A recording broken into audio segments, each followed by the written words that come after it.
സംസാരിക്കട്ടെ. ഒരു ദിവസം അബൂബക്കർ തടുക്കുകയായിരുന്നു. അപ്പോൾ ശത്രുക്കൾ അബൂബക്കർ സിദ്ദീഖ് റളിയല്ലാഹു അൻഹു നബി സല്ലല്ലാഹു അലൈഹി വസല്ലം ആക്രമിക്കാൻ നിന്നപ്പോൾ അബൂബക്കർ സിദ്ദീഖ് റളിയല്ലാഹു അൻഹു നബി സല്ലല്ലാഹു അലൈഹി വസല്ലമയെ പേടിച്ചോടി പോകുകയായിരുന്നു.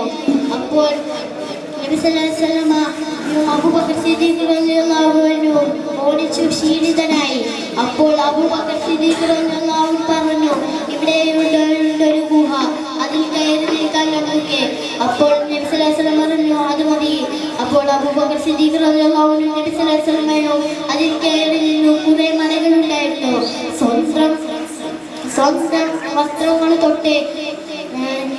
സ്വന്തം വസ്ത്രങ്ങൾ കൊണ്ട് മുറിച്ചു മാറ്റി ഓട്ടകൾ അടക്കുന്നു. ബാക്കി 2 മലകൾ അടക്കാൻ ശീലമില്ലാത്തത് കൊണ്ട് അബൂബക്കർ സിദ്ദീഖ് റളിയല്ലാഹു അൻഹുവിന്റെ കാൽ കൊണ്ടടക്കുന്നു. നബി സല്ലല്ലാഹു അലൈഹി വസല്ലം അബൂബക്കർ സിദ്ദീഖ് റളിയല്ലാഹു അൻഹുവിന്റെ കാലിൽ നബി സല്ലല്ലാഹു അലൈഹി വസല്ലം കടിക്കുന്നുണ്ട്.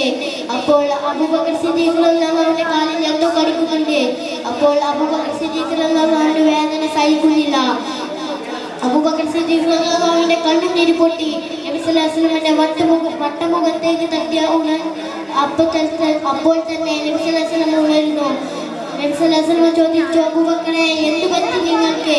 അപ്പോൾ അബൂബക്കർ സിദ്ദീഖ് എല്ലാം പറയുന്നു. പറഞ്ഞ ശേഷം നബി സല്ലല്ലാഹു അലൈഹി വസല്ലം അബൂബക്കറെ കടിച്ചു എവിടെയാണ്? അപ്പോൾ കടിച്ച അവിടെ നബി സല്ലല്ലാഹു അലൈഹി വസല്ലമയുടെ ഉള്ളിൽ പെട്ടെന്ന് പിരട്ടി കൊടുത്തു. അതുകൊണ്ട് അബൂബക്കർ സിദ്ദീഖ് റളിയല്ലാഹു അൻഹു ഉഗ്രം വിശേഷിച്ചു. ഇത്രയും എൻ്റെ കൊച്ചു കഥ അവസാനിക്കുന്നു. അസ്സലാമു അലൈക്കും വറഹ്മത്തുള്ളാഹി വബറകാതുഹു.